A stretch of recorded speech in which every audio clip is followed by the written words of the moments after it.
que nesta continuidade da vida, o nosso cristianismo ele vai se evidenciando por fruto que brota em nossa vida. Vai evidenciando-se pelo dia a dia, vai tornando-se cada vez mais claro pela transformação que Cristo operacionaliza em nós e, consequentemente, nos tornando mais parecidos com Jesus. A fala do apóstolo Paulo aos irmãos da Galácia, em Gálatas 4,19, dá conta de que o apóstolo estava preocupado, estava, na verdade, sofrendo como a mulher em dores de parto, até que Cristo fosse formado na igreja, até que Cristo fosse formado nos irmãos, se observassem os irmãos e vissem pequenos cristos, da onde deriva a palavra cristão. Esta visão, este olhar, ele então se torna claro, se materializa nos pequenos eventos da vida, no dia a dia, nas questões ligadas à convivência, nas questões ligadas aos relacionamentos, à postura, à ética, aquilo que nós vamos chamar, na manhã de hoje, de trato. Trato. Trato do verbo tratar. Nessa condição de como nós nos relacionamos, de como nós interagimos entre nós. Eu sei que a palavra trato aponta para algo que permeia o nosso dia a dia, seja no relacionamento conjugal, seja em transações comerciais. Trato faz nos pensar na palavra que deriva do trato, no contrato.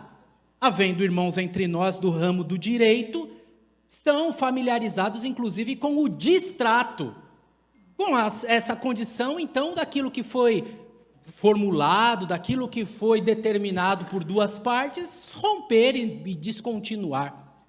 Mas o trato que nós queremos falar, e talvez alguns de vocês tenham assistido esta série antiga, alguns familiares inclusive dessa família já morreram, mas ela dá um sinal interessante dessa questão daquela loja de penhores, onde naturalmente não pode ser diferente, uma loja que é tradicional na terceira geração, já diz o ditado, né, que o avô ajunta, o filho administra e o neto gasta, não é? Talvez já tenha acontecido assim até na sua família.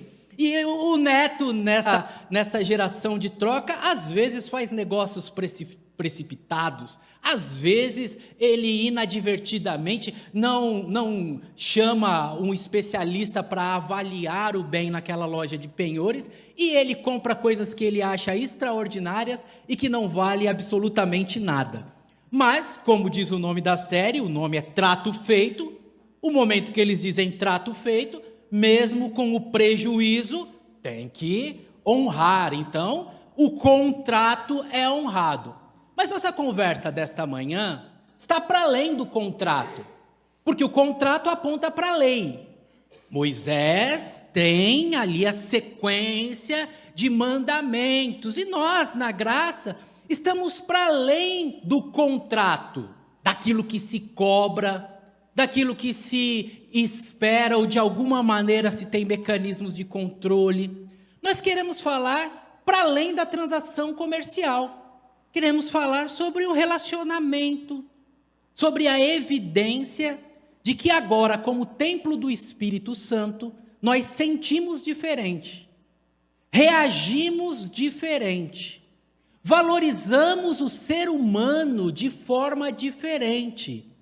Entendemos que quando Deus cria o homem à imagem e semelhança, em Cristo Jesus a imagem de Deus, então, ganha mais valor e nós, como cristãos, olhamos os outros como imagem e semelhança de Deus.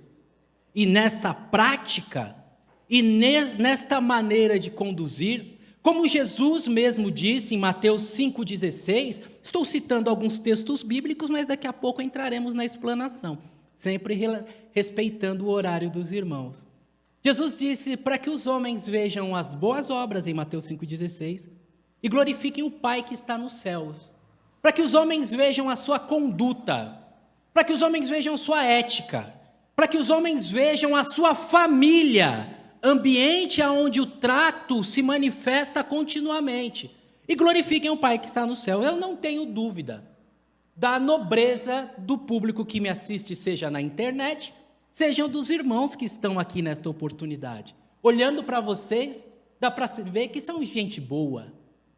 Dá para ver pelo cumprimentar, pelo beijo da irmã ali à beira da rampa, pelos sorrisos nos rostos, dá para ver que vocês são nobres. Não tenho dúvida nisso. Tem a pele boa, como eu digo com meu amigo Sérgio, tem a pele boa. Gente bacana, gente legal. Mas pode ser que aconteça algum lapso. Pode ser que você tenha algum momento de bobagem, que às vezes a gente tem. Um em especial vem à minha memória. Sérgio e eu somos amigos por volta de 35 anos de amizade. E a nossa amizade começa, então, no bairro e depois avança e coincidimos de estudar na mesma universidade, apesar de cursos diferentes. Não sei se o Sérgio estava comigo e eu vou confirmar, vamos ver se ele estava comigo, porque a universidade onde nós estudávamos, o nosso meio de transporte principal era o trem. E até fiquei surpreso, eu estou em Pindamonhangaba há 7 anos, no meu tempo, o trem era um negócio mais ralé, mais pé de barro, e o metrô era uma coisa mais nobre.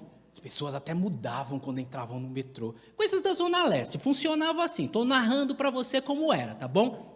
Mas agora inverteu, né? Agora parece que tem vendedores no metrô e o trem está um pouquinho mais sério. Inverteu, é isso? A irmã está concordando ali comigo, porque inverteu mesmo. E lá, no final da década de 80, início da década de 90, estávamos indo para a faculdade e passou o trem. Tinha muitas qualidades de vendedor. Eu não sei se vendia galinha, mas vendia todo tipo de coisa que você pode imaginar. Tinha um vendedor de pipoca, pipocão da Panda é R$1. Já comeu o pipocão da Panda? Gostoso, aquele crocante docinho. Tinha um vendedor de paçoca, tinha um vendedor do amendoim numa lata pegando fogo, é coisa de doido mesmo, né, irmãos? Nenhum técnico de segurança no mundo ia provar aquilo num transporte coletivo, um homem com a lata pegando fogo, um monte de amendoim dentro, mas tinha, vendia no trem, você acredita? Verdade, verdade. Tinha um que passava e falava assim, banha de peixe boi da Amazônia. Já ouviu falar? Santo remédio. E ele dizia assim, meu irmão, cura tudo, calo, frieira e hemorródia.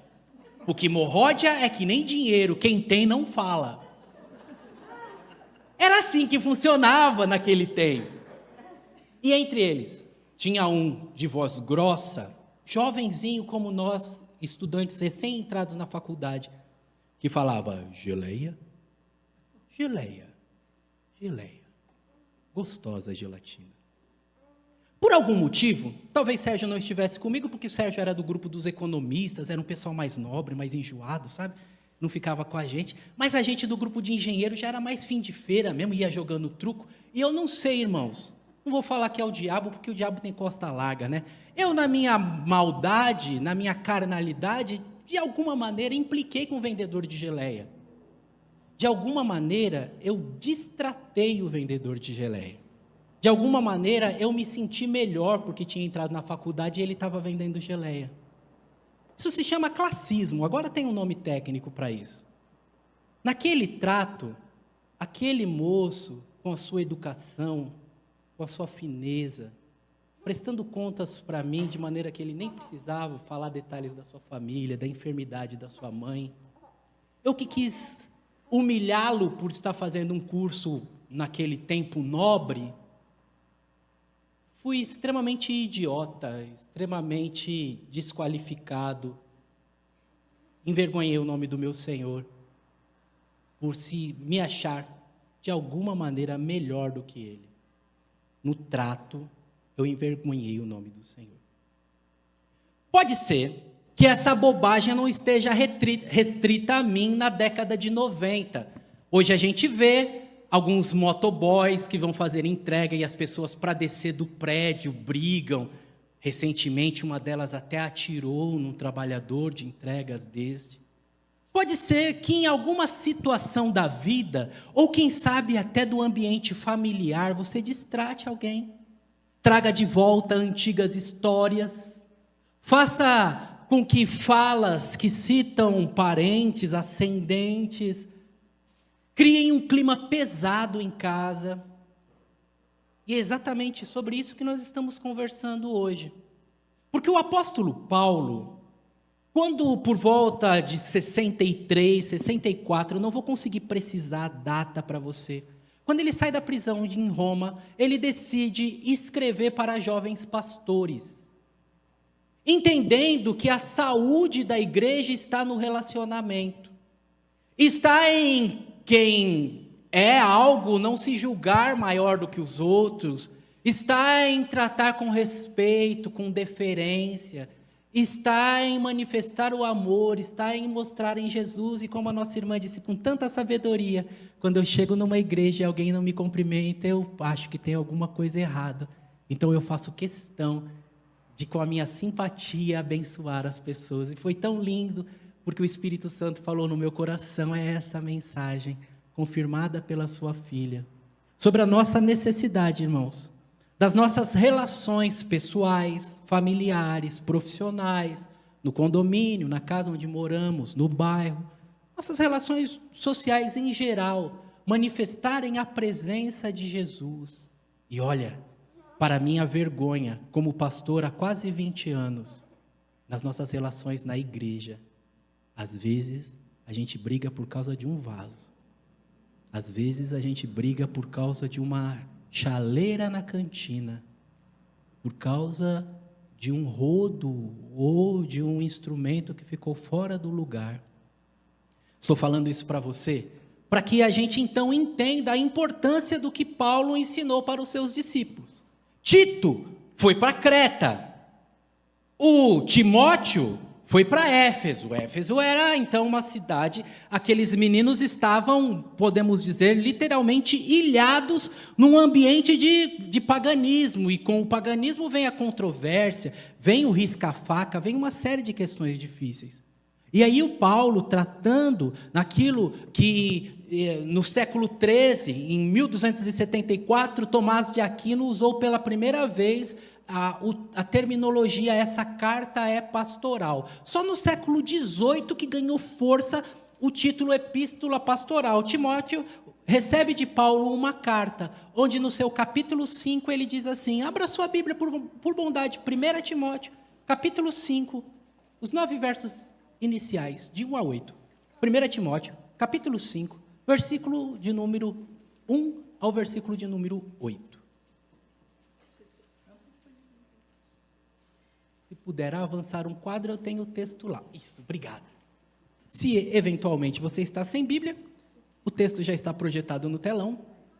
E dos ensinamentos do Paulo para que a igreja seja um ambiente agradável, para onde se manifeste a presença de Jesus, para onde o povo possa crescer, para onde o Espírito Santo possa se manifestar e a saúde espiritual possa ser notada por todos, por onde cura, respostas de orações podem vir. Paulo dá a seguinte instrução, começando no verso número 1 de 1 Timóteo, capítulo 5. Não repreendas asperamente os anciãos, mas admoesta-os, como a paz. Aos jovens, trate-os como a irmãos, as mulheres idosas como a mães, as moças como se fossem sua irmã, com toda pureza. Honra as viúvas, que verdadeiramente são viúvas. Mas se alguma viúva tiver filhos ou netos, aprendam primeiro a exercer piedade para com os da sua própria família e a recompensar seus pais. Porque isto é bom e agradável diante de Deus. Ora, a que é verdadeiramente viúva e desamparada, espera em Deus e persevera noite e dia em rogos e orações. Mas a que vive em deleites, vivendo, está morta. Manda, pois, estas coisas para que elas sejam irrepreensíveis. Mas, se alguém tem cuidado dos seus, ou melhor, mas se alguém não tem cuidado com os seus, principalmente com os da sua família, negou a fé e é pior do que um incrédulo ou pior do que um infiel. O texto é claro, é um daqueles textos que, se a gente explicar muito, a gente até acaba comprometendo o texto, mas você já percebeu que o texto fala de relacionamento. Não basta tratar. Aliás, é muito importante não deixar os assuntos sobre a mesa. É muito importante, seja no relacionamento conjugal, seja na vida, não se põe o sol sobre a vossa ira. É muito importante colocar os assuntos na lista de prioridades e, no momento oportuno, resolvê-los. Algumas situações a gente deixa sem conversar, algumas situações a gente deixa para depois, ou a gente subentende que a pessoa entendeu e gera dificuldades, perda de credibilidade, dúvidas, situações ruins. E o apóstolo Paulo fala, não, trata, confronta, conversa, orienta, repreende. Mas aquilo que se faz tem uma forma de fazer. Não faça isso asperamente. Você não é ignorante, você está tratando. E aí, dentro desta fórmula, ele traz o parâmetro. Como se vocês fossem famílias. Trata os homens mais velhos como se fossem seu pai. As mulheres mais velhas como se fossem sua mãe. As mulheres, quantos ministérios não chegaram ao final por não levar a sério essa palavra? Sem segundas intenções, sem conversas de duplo sentido. Trata as meninas como se fosse sua irmã. Ele traz essa ênfase e esse destaque para que os relacionamentos sejam bem orientados e para que tenham critério, sem malandragem, porque principalmente com essa vida de pastor, irmãos, e eu tenho o privilégio de ser pastor com um destaque maior, apesar de ser o pastor sênior da primeira igreja batista em Moreira César, lá em Pindamonhangaba. A ênfase, a inclinação, o espírito, traz para a gente um destaque maior com os irmãos da terceira idade. Esse trabalho com a terceira idade. Mas antes de ir para Pindamonhangaba, eu era pastor em Arthur Alvim, na zona leste de São Paulo. Por 11 anos, a gente tem esse cuidado, esse carinho, essa proximidade de estar com os irmãos que já organizaram a vida, já casaram os filhos, já cumpriram sua jornada, já vivem um novo momento. Com muita frequência, nós, pastores, somos aqueles que terceirizam a função dos filhos, que levam os pais aos médicos, levam as pessoas idosas, criam alguma atividade que proporciona um momento de lazer e que, por incrível que pareça, tenho no meu currículo isso. Irmãs que moravam, mais de uma, moravam num apartamento com os filhos e me diziam assim, pastor, eu não tenho ninguém para conversar, eles não me escutam. A hora que eu vou falar, eles saem andando e dizem, tá bom. E cada um está no seu quarto, e cada um está no seu notebook, cada um está no seu celular. Eu só tenho o Senhor para me ouvir. Nós, pastores, somos a terceirização desse serviço que cada vez fica mais intenso, afinal de contas, a população envelhece cada vez mais, diz o IBGE. E dentro disso, o apóstolo Paulo falou, cuidado com a malandragem, viu? Porque se os filhos delas são da igreja, eles têm que cuidar delas. Se os filhos deles são da igreja, tem que cuidar deles. Tem que ouvir a eles. Tem que manifestar essa fé que dizem ter a partir de dentro de casa. Porque não adianta ser bonzinho fora, atencioso fora, gentil fora e não ser gentil dentro. E finalmente, ele arremata a sua fala, destacando essa importância do trato, ao dizer que se alguém não tem cuidado pelos seus, e aqui nós somos nossos, pelos seus, e principalmente pelos da sua família, negou a fé, obrigado meu irmão, e é pior do que um incrédulo.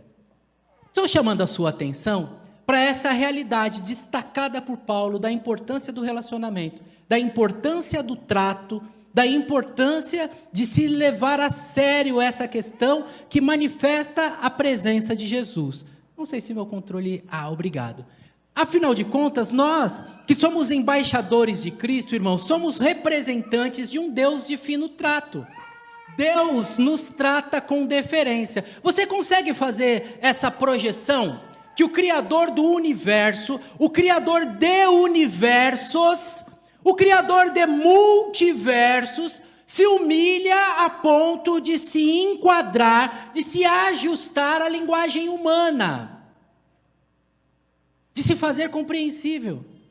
Se rebaixa aquilo que a teologia chama de kenosis, muito destacada em relação a Jesus, a humilhação de Jesus se manifesta no próprio Deus, se esvaziando para nos ouvir, para falar conosco, para nos explicar. Deus nos trata, irmãos. Deus tem um trato com os seus filhos a ponto dele chamar os filhos de menina dos olhos. Ele tem um trato com seus filhos a ponto dele organizar a criação para que a criação sirva aos seus filhos.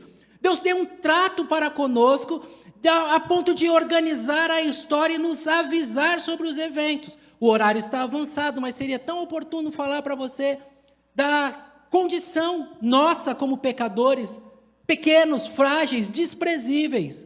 Mas o salmista deixa claro que nós temos um destaque no olhar de Deus. O autor de Hebreus deixa claro que em meio à nossa insignificância, o que é o homem para que seja lembrado? E Deus se lembra de nós. Na oração que antecede a mensagem, a fala, o destaque de uma oração que foi respondida. Se fôssemos trazer para Isaías, quem é como o nosso Deus, que escuta, cujos ouvidos não estão agravados, cuja mão não está encolhida?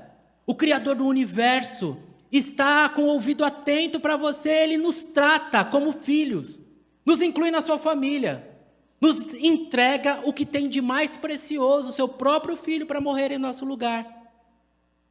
Nos seus feitos, nos seus planos para com a história, disse o profeta Amós, em Amós 3:7, que Deus não faz nada sem avisar os seus servos, os profetas. Deus, irmãos, Ele não trata de acordo com o nosso pecado, disse o Salmo 103. Pensem nisso, pensem em como Deus nos trata, porque Jesus pensou nisso quando falou sobre dois homens que tinham dívidas. Na verdade, um tinha dívida com o seu senhor e o segundo tinha dívida para com o devedor. E Jesus falou que aquele que devia para o seu senhor devia uma fortuna incalculável. Se passássemos para a moeda de hoje, na quantidade de dias de trabalho, aquele homem teve sua dívida perdoada. E qual não é a surpresa quando aquele homem tem a dívida perdoada e ele está saindo daquele momento de perdão e encontra o que deve para ele R$10.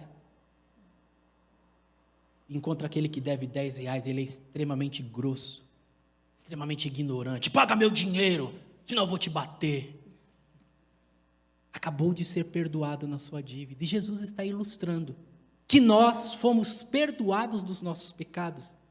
E não conseguimos perdoar quem nos faz mal muito menor do que os nossos pecados fazem para com Deus. Um Deus que nos trata com amor, com inclusão, com acolhimento, com deferência, com bondade, com generosidade, com longanimidade. Afinal de contas, quantos de nós caímos no mesmo erro repetidas vezes e Deus não desiste de nós? Deus tem um trato com os seus. E nós, seguidores de Jesus, precisamos, neste exemplo, propagar esse trato. Nós precisamos, neste exemplo e nessa situação, manifestar aquilo que se manifestou sobre a nossa vida. Pois é isso que faz a vida boa. Os relacionamentos são a garantia da saúde emocional. Os relacionamentos são o ponto para que a humanização se manifeste. Ao longo da história, pensadores se ocuparam disso e entenderam que civilizações só se estabelecem mediante bons relacionamentos. Por isso, no século 6 a.C., Confúcio traz na organização dos seus pensamentos a fala: não faça aos outros aquilo que você não quer que façam para você. E cada história, e cada povo, e cada organização social tem as suas mentes brilhantes que organizam o pensamento e que destacam como que a gente vive melhor, como a gente é saudável, como a gente encontra paz. A gente encontra paz no trato, no bom relacionamento. Se o Confúcio, no século 6, 5, disse para que não fizessem ao outro algo que você não gostaria que acontecesse com você, o Aristóteles, no século 4, na fronteira com o século 3, ainda antes de Cristo, escreve para o seu filho Nicômaco, falando para ele: filho, as coisas darão certo quando você se relacionar com virtude.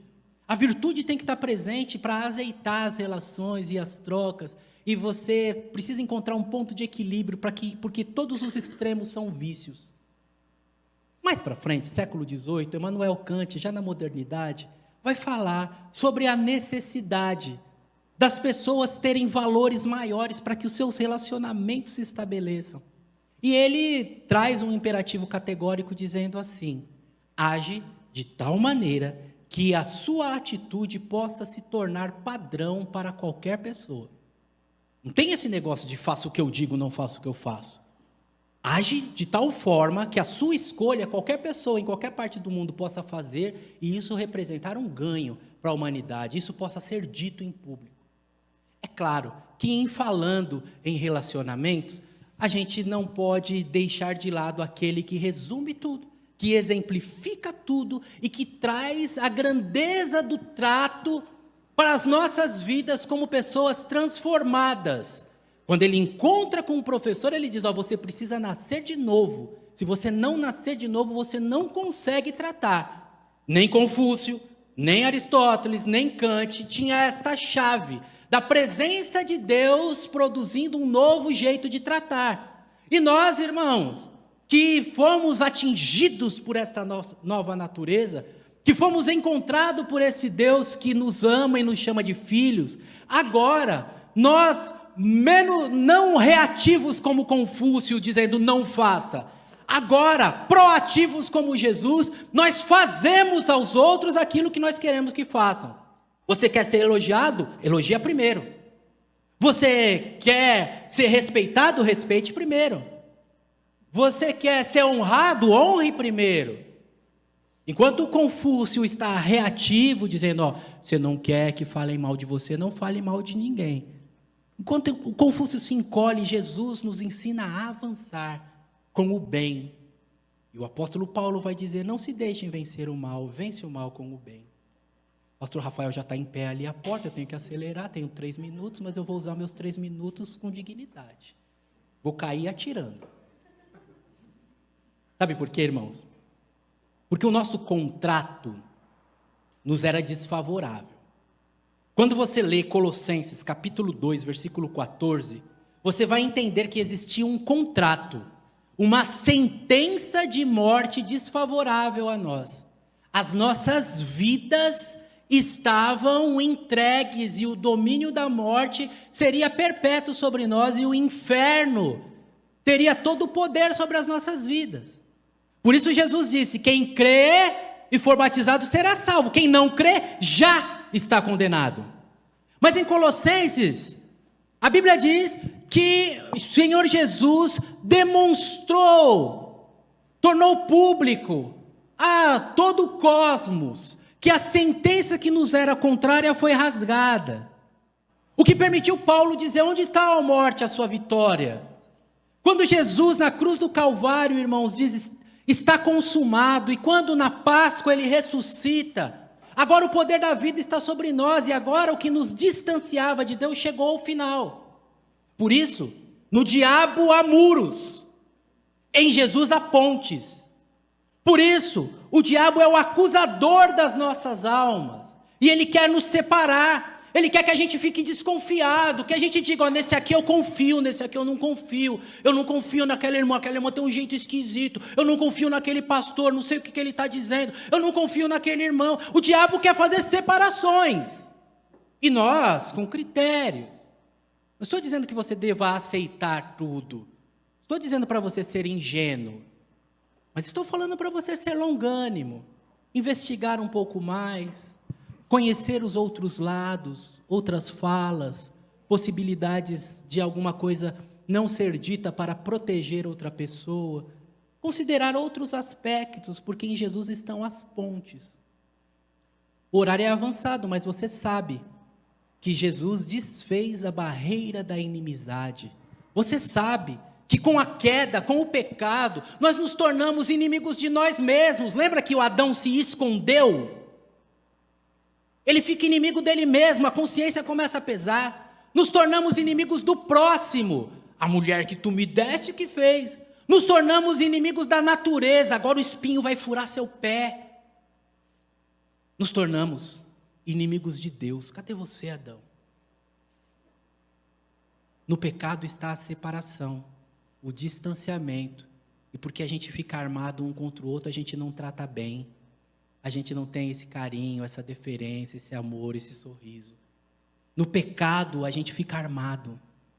Mas em Jesus, que veio, diz o texto bíblico, desfazer as obras do diabo, está o ministério da reconciliação. E agora as mulheres que eram desprezadas são inclusas. E agora as crianças que eram incômodas e inconvenientes, vêm a ele, todos os pequeninos, e o abraçam. E agora os velhos que são descartáveis na sociedade porque não produzem mais, agora são tratados com deferência, como irmãos e irmãs que ocuparão o mesmo céu e viverão a mesma eternidade. Sabem, irmãos, eu quero afirmar para você que quando o apóstolo Paulo escreve a Timóteo, falando para ele, trate como família, tratem-se como família, ele está ensinando um jeito de viver bem, um jeito de viver melhor, de encontrar saúde, de encontrar paz. E a minha palavra para você, nesta manhã, é que nos nossos relacionamentos nós manifestamos que somos de Jesus. E nas tensões que se manifestam na vida, sejam nas reuniões condominiais, seja na cantina da igreja, seja no trânsito de São Paulo, seja onde for, a nossa condição de tratar bem, de ouvir, de esperar, de entender, de abrir mão daquilo que é tão precioso para o cristianismo, de perder para ganhar, manifestam a presença de Deus. O Paulo falou para o Timóteo, falou, olha, isso deu certo na sua vida. No capítulo 1, no versículo 5, ele diz, você sabe que o bom trato da sua avó para com a sua mãe, ganhou sua mãe para Jesus.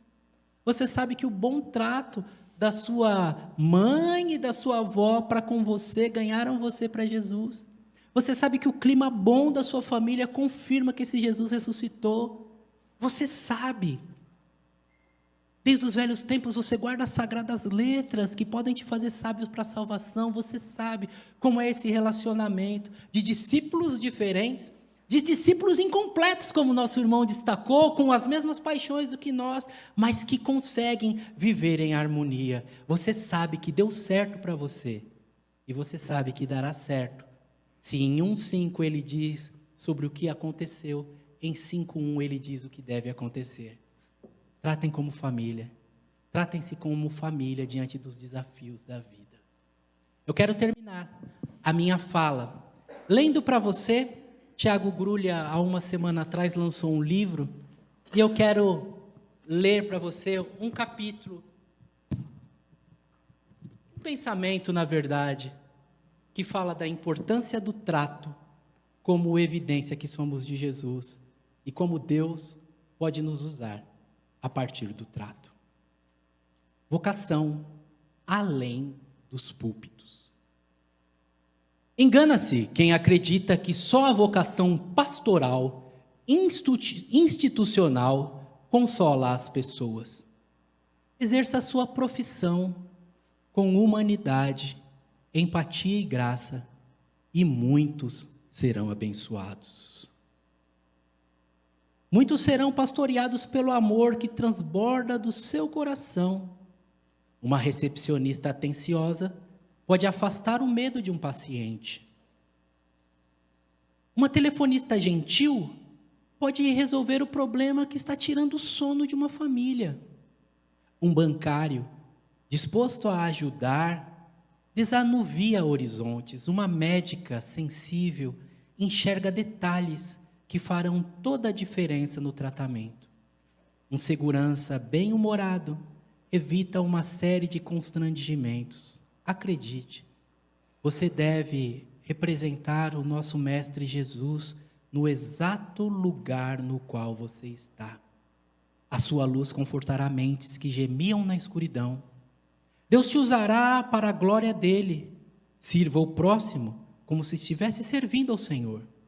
Precisamos de professores misericordiosos, diretores compassivos, empresários solidários, motoristas educados, cozinheiros apaixonados pelo que fazem, advogados cheios de bondade e muito mais.